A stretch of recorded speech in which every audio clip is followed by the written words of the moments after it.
everybody? Here again with Rad Wrestling. We're in Jersey City for the last match experience. Yeah, really excited to connect with Anthony, who is part of the show. So, Anthony, can you just give me a quick, who you are, your background, and also kind of go into a little bit of what motivates you, sort of like your why and why you do what you do? Yeah, man, of course, yeah. So I'm playing Ben Vengeance. He's like the center character.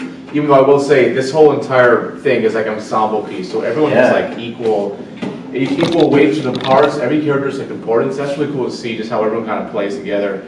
But yeah, essentially the show is called The Last Match. It's all about his journey trying to get to his last match into retirement and his process throughout that, if that makes sense, yeah? Yeah. And like my background is singing, theater. I sing like in a rock band. Nice. Have my own original music, an 80s band, shit like that. But when this came up, I was always an athletic person. And then I just realized I would have to at the same time just kind of learn how to wrestle. So the past like 2 weeks have been just a boot camp of bumps and how to fall and how to sell. And as an actor, that's been really, really fun because it's a newfound respect because all these guys are, the stuff they do, the acrobats they do, the stuff they put their bodies through is like incredible, right? Yeah. So from someone who's new to it, just kind of tapping into that world and being able to sell it and sell the locks and sell the hits and stuff like that, it's a lot of fun, it is. Yeah, for sure. I would love to better understand from you. You kind of touched on it a little bit, but how has the process been for preparing for something that seems a bit new, right? It's almost like we're bringing two worlds together. Yes. We're bringing music together with the core wrestling that everybody loves, and it seems like you are very well versed in one of those sides, but you had to bridge the gap on something that was a bit foreign. So I would love to understand, like, how has that been? What unexpected challenges you may have faced, and yeah, we'd love just to pick your brain on how that has looked behind the scenes. It's funny because actually, a lot of theater people that also are into wrestling, they just don't say it for whatever reason. Not that there's like a stigma, they're just like, it's not here nor there, right? But then you bring it up, and they're like, oh dude, you're wrestling Simon Miller, I've been following his YouTube channel forever, and like, oh, okay. Yeah, it's crazy, like anybody you ask, if you bring up wrestling, they almost like a spark. Yes. It's like they clicks. Yes, so I think honestly, one of the biggest revelations is realizing there's so much similarity between the world I came from into also the wrestling world. Because it's all about character development, it's all about a story, it's all about like a plot, a through line, things like that, right? And that's what people want to see, right? They want to see the face overcome the heel, or sometimes they fall to the heel, and that's also drama in itself. Yeah. So I think for me, what's really been helpful in the process is just seeing these characters as characters, essentially, right? Yeah. I guess I'm lucky enough where it's almost like it's like a character inception, right? So I'm Anthony playing Ben Vengeance, playing then the gimmick, because we have the backstage stuff too, and the backstage locker room Ben Vengeance is different than the gimmick Ben Vengeance. So making those two distinctions, being like this very tired, broken down person, and then when you're in the ring, being this powerful, so seeing all this like different stuff like that. And that's probably actually been the challenges because he's like 34, but the character himself is older for sure, he's a little more beat up. So just finding that physicality. So we have great resources on the actual team. Mackenzie, she's one of our announcers. She's sending me videos all the time. She's like, look up Hulk Hogan's, in his later years, look up even like The Rock sometimes, or like all these guys who have like been through it and like see how they walk, right? Yeah. Like their bodies, even in the everyday, like they're stiff, they have constant aches in their body. I keep saying I love the movie The Wrestler, Make It Work, right? Oh, of course. Yeah, I actually want to watch that again, but like remember the drama being like so high, and obviously the stuff that he puts his body through, to kind of show like just the amount of pain these guys go through. So especially for the backstage scene, I've been like really just trying to like embody just like even like getting from the chair, I'll just be like just get very slow, But then when you switch to the show ends with the final wrestling match, Ben Vengeance as this powerful person, I think it makes it that much more impactful when you see this guy who has all these aches and all these problems with his body throughout the entire show, at the end just put it all aside and just sacrifice for the match, you know? Yeah, for sure. You know, it seems that the show has a lot of emotional layers almost. Yeah. You know, you have the physicality in the ring, but then to your point, you have the backstage segments, and then you have the finale. Like, can you talk a little bit more about like the actual like narrative and story and how that may have compared to maybe other things that you have worked on in the past? Yeah. I think so. I think any really good piece is always going to have an element of humanity at the core of it, no matter what it is, right? And at least I know one of our writers really got into the wrestling because his kids were into like Greek mythology. And he saw these wrestlers as like titans almost, right? They're gods amongst men, essentially. So, but all the Greek mythological stories have humanity to them too, right? Like you see all these like gods screwing up left and right kind of stuff.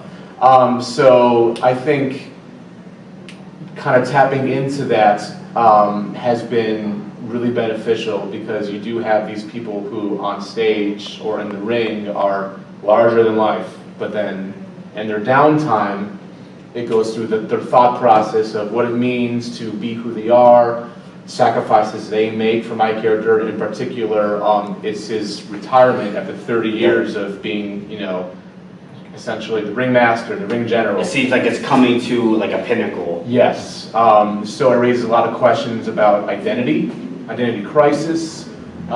Who are you once what you love is no longer an option anymore? And as a singer, as a performer, I mean, like that's like forefront of my mind all freaking time, right? Like if one day I were to wake up and my voice just wouldn't work anymore, and I couldn't sing, like at least for like 2 years or even longer, like what would I be? I would be really depressed. I would, you know. But that's just human nature, right? Yeah, and it feels very relatable just to a lot of aspects. You know, there's athletes who did this whole life, and then eventually, you know, father time catches up on everybody, and then they need to make a decision. Especially when your chosen field is so athletic, right? Yeah. So dancers, wrestlers, athletes like that, right? A lot of go into teaching afterwards, which is obviously passing on the next generation, which this show deals with too. Yep. But yes, and like it's also like in our culture, right? It's like, so what do you do? Oh, I work for a bank. I'm a consultant. So I kind of identify ourselves based on what we do. But I think, especially in the arts, performing. Anything where you're giving yourself to people as an audience, whether it's wrestling, dancing, singing, acting, people love that you do that, right? Oh, you're a singer, that's so interesting, you know. Oh, you're an actor, it must be cool to do this because everyone's rooting for you to succeed, you know. And that also makes it harder because then if you're willing to move on from that, or if you have to move on from that, and you have people in your ear being like, oh, but you were so good doing that. Are you sure you want to give that up? Are you sure you want to move on? And it's like, but if you physically can't do that anymore, it's like this conflict of you know what's best for you, but you have all these people around you being like, no, continue. Man, that's deep. That's deep. It's hard. It is. That is hard. You mentioned it a little before, but when you were prepping for this and going through the process, were there wrestlers that you had to study and really like pick apart, like what made them great to kind of like bring that into like whatever secret sauce you feel is gonna make it? Yeah. So our director and writer is really good about making your own. Yep. You know, he suggested even like Undertaker, just how he kind of stalks his victim. Yeah. Take a lot from him. Some even like this my aesthetic, like Roman Reigns-y. So I'm definitely thinking of like doing the hair for like the last match, all that kind of stuff. You know. But definitely more of like that kind of like 80s, you know, early 90s, like in the wrestling heyday kind of feel. I remember like when I first came out there, I was like very just like spry in the ring, and he was like just tone it down because we have the heel played by Simon Miller, who's very like just almost like macho man in your face the whole time and yelling the whole time. So he wanted me to be a lot more just like subdued and in charge, right? But for somebody who like can't relate to that because they're not doing this and they're not like an actor, like how do you tone it down? Like is that something that is difficult, or is there sort of like a mental thing where, hey, I'm doing this, maybe I need to turn it down a notch? Yeah. What does that actually mean to you? It's definitely mental, especially like in the ring. I mean, this is my first time, like I said, dealing with this kind of performance, but it's like the adrenaline like goes to the I roof. can only imagine. Like I literally body slam side for the first time like a week ago, and afterwards it's like I felt alive, you know? Yeah. I mean, if I was in that position, I feel like I wouldn't sleep for like 2 days. Yeah, we're getting chopped for the first time, it hurts like a bitch, but still, it's like this is freaking awesome, you know? So it's all about that controlled adrenaline is kind of what I call it. Because if you let it go into control, you have guys really hitting each other, you have guys slamming correctly, and that's where you get injuries, that's where you start, you know, getting even animosity between your partner, you know, being like, what the hell, bro? You actually like hit me there, and like then like all that stuff starts happening. But you want the adrenaline, you do. But it's all about that, I think, controlled adrenaline. So as opposed to adrenaline up here, you just gotta take that and just focus it, almost like a laser to like one point, you know? Yeah, for sure. Yeah. And how would you describe the vibe right now amongst the crew? You know, I walked in there before, and it feels good in Dude, there. it's freaking awesome. It really is.